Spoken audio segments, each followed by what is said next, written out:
Bonjour tout le monde, Annabelle Boyer, conférencière et auteure.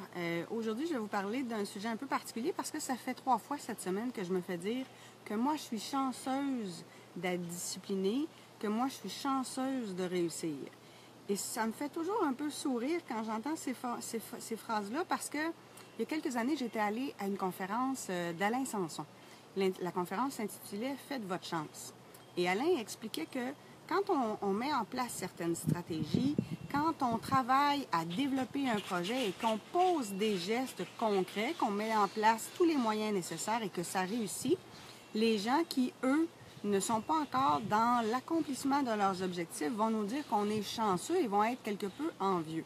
Alors que, dans le fond, on la fait soi-même, cette chance-là, on y travaille. Je suis pas née avec la discipline.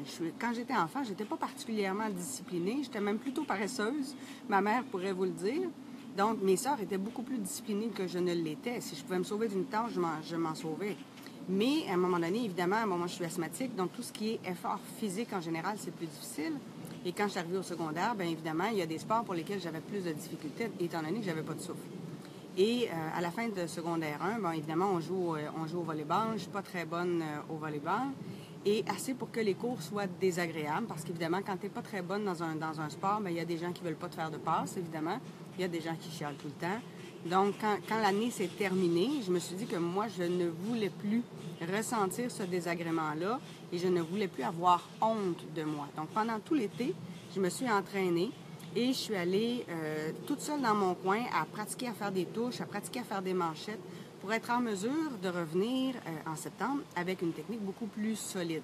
Donc, j'ai passé 3 mois à m'entraîner toute seule de mon côté, ce qui fait que quand je suis arrivée en secondaire 2, j'étais beaucoup plus forte dans cette matière-là, dans le volleyball. Donc, j'ai développé graduellement ma capacité d'autodiscipline. Plus tard, j'ai commencé le karaté.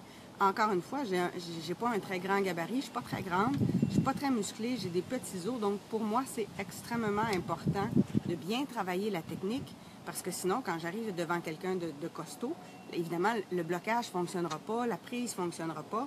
Donc, pour que ça fonctionne, il faut que je la pratique, il faut qu'elle soit vraiment très solide. Donc, j'ai travaillé ma capacité d'autodiscipline pour être en mesure d'aller vers la réussite.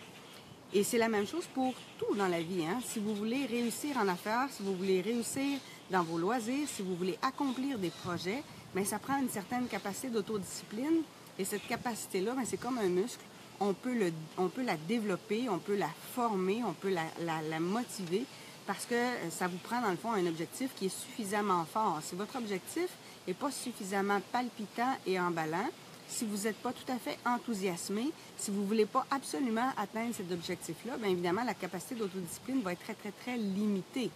Plus votre objectif va être solide, plus votre objectif va être emballant, plus vous allez être en mesure à ce moment-là de vous auto-motiver. Puis quand vous avez des périodes de rechute, parce que ça va arriver inévitablement, il faut être en mesure de vous rappeler votre objectif et de vous concentrer sur cet objectif-là.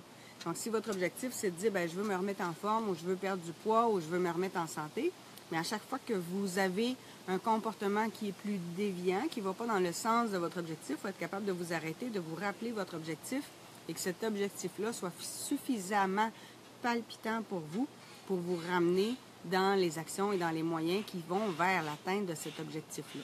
Donc non, je ne suis pas chanceuse d'être disciplinée. Je l'ai formé, ce caractère-là. Je l'ai travaillé. Puis évidemment, bien, j'ai lu énormément de livres sur le sujet et j'ai mis en application les exercices qui étaient dans les livres, un par un. Je me souviens entre autres du livre « Le succès selon Jack », qui est un gros livre épais. J'ai fait chacun des exercices et je les ai appliqués dans ma vie réelle. C'est la même chose avec les livres. Quand j'ai écrit mon premier livre, ça m'a pris 5 ans pour réussir à le terminer. C'était mon premier. J'avais aucune idée comment on écrivait un livre parce que je n'ai pas de formation en création littéraire de base. J'avais fait des ateliers. Mais il a fallu que je me mette, moi, un deadline en me disant, bon, ben, je vais finir mon chapitre 1 et je vais l'envoyer à telle personne à telle date. Et la personne, elle était au courant que j'allais lui envoyer ce chapitre-là. Donc, je m'étais mis moi-même certains échéanciers. Comme ça, je savais que j'allais respecter la promesse que j'avais faite. Maintenant, quand je veux écrire un nouveau livre, je l'annonce à l'avance à l'éditeur. Donc, je sais déjà pour quelle date je dois l'avoir terminé, pour quelle date je dois avoir remis, par exemple, mon titre, ma table des matières, mon résumé pour le distributeur. Donc, je mets en place certains outils, certains moyens pour me discipliner moi-même. Parce que de base, là, moi, je suis une conceptuelle. Je suis quelqu'un qui est toujours en train de créer. J'ai toujours plein d'idées. Donc, si je ne me donne pas des balises, si je ne me donne pas un cadre, bien évidemment, il y a des projets qui aboutissent jamais.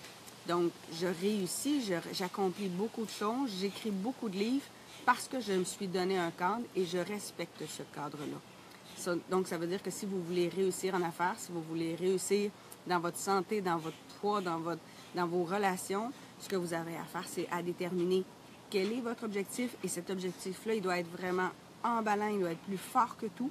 Et à partir de là, vous pouvez vous déterminer un cadre et vous respecter ce cadre-là. Parce qu'évidemment, si on dit, bon, ben moi, je veux perdre du poids, mais je vais travailler là-dessus juste la semaine, puis la fin de semaine, je me lâche lousse, bien, ça veut dire que l'objectif, finalement, il n'est pas si important que ça.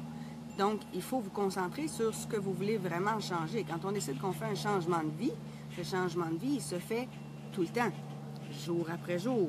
Donc, le jour où j'ai déterminé, par exemple, que je faisais des exercices de respiration et de méditation, bien, j'en fais tous les jours. Parce que je sais très bien que si je saute une journée, la deuxième journée, ça va être encore plus difficile d'y revenir. La troisième journée, ça va être encore plus pénible. Une nouvelle habitude va s'instaurer quand on la fait tous les jours pendant 21 jours, sans arrêt. Si vous sautez une journée, vous repartez le meter à zéro et on recommence un autre 21 jours. Donc, pour avoir une capacité d'autodiscipline, il faut la muscler, il faut la travailler jour après jour. C'est le seul moyen d'y arriver parce que comme ça, vous allez évidemment réussir à atteindre vos objectifs. Sur ça, bien, on se retrouve bientôt pour une prochaine capsule. Je vous invite à vous abonner à ma page Facebook et évidemment à ma chaîne YouTube. Merci beaucoup. Au revoir.